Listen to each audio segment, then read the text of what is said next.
It's Friday, January 23rd. I'm Rob. I'm Will. And you're watching Political Lunch.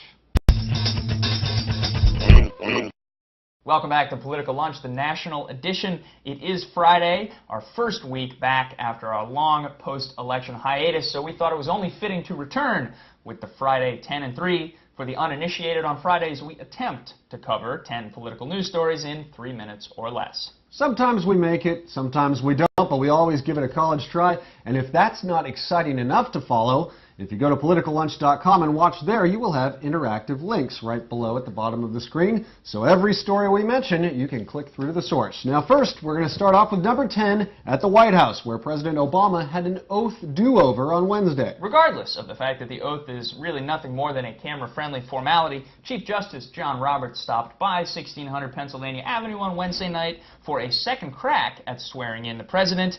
But because some people are never satisfied, the Washington Post has this feature highlighting some of their readers' objections to the second swearing in because there was no Bible. Number 9, Guantanamo Bay. Obama had always promised to close the prison. However, who knew that he would start so soon? Certainly not, say, Newsweek back in mid-November. Now the big question is what to do with the 200-plus prisoners who remain at the military prison in America's Cuban outpost. Number 8, another day 2 priority for the Obama administration is transparency. This administration has pledged to be the most open and accountable in U.S. history, and this now includes an online briefing room where you can access all the daily pool reports from the White House and find all of the president's executive orders. Number 7, by some accounts, it was a tough first few days for some of the new White House staffers. They were met with antiquated computers, unfamiliar restrictions, and worst of all, no Facebooking in the White House. But for one high-profile team member, Press Secretary Robert Gibbs, well, he appeared to be having the time of his life. Number 6, out of my cold, dead hands.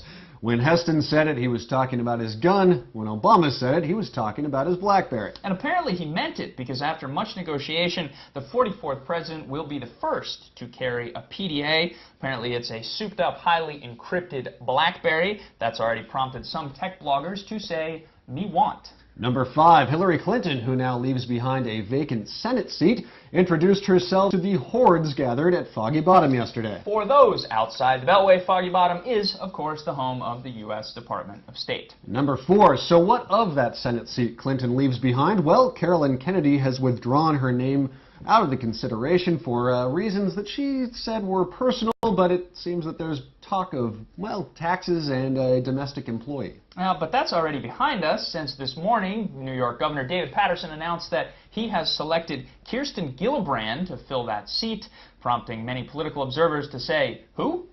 Number 3, as for Timothy Geithner, he has not yet been confirmed as the Treasury Secretary, though we expect that will happen soon. Nonetheless, he's already made one of the most bold statements in recent history regarding one of our biggest trade partners, China, accusing them of manipulating their currency. And number 2, we all know Rod Blagojevich. He's the one with the hair, the governor of Illinois, who is somehow not yet behind bars for what at least appears to have been a flagrant abuse of power. By all accounts, it appears that he was trying to sell Obama's vacant Senate seat. Just this Tuesday, he missed a court deadline to contest his impending impeachment, and on Wednesday, even worse, he missed a deadline to request witnesses, documents, and other materials to use in his own defense. Wow.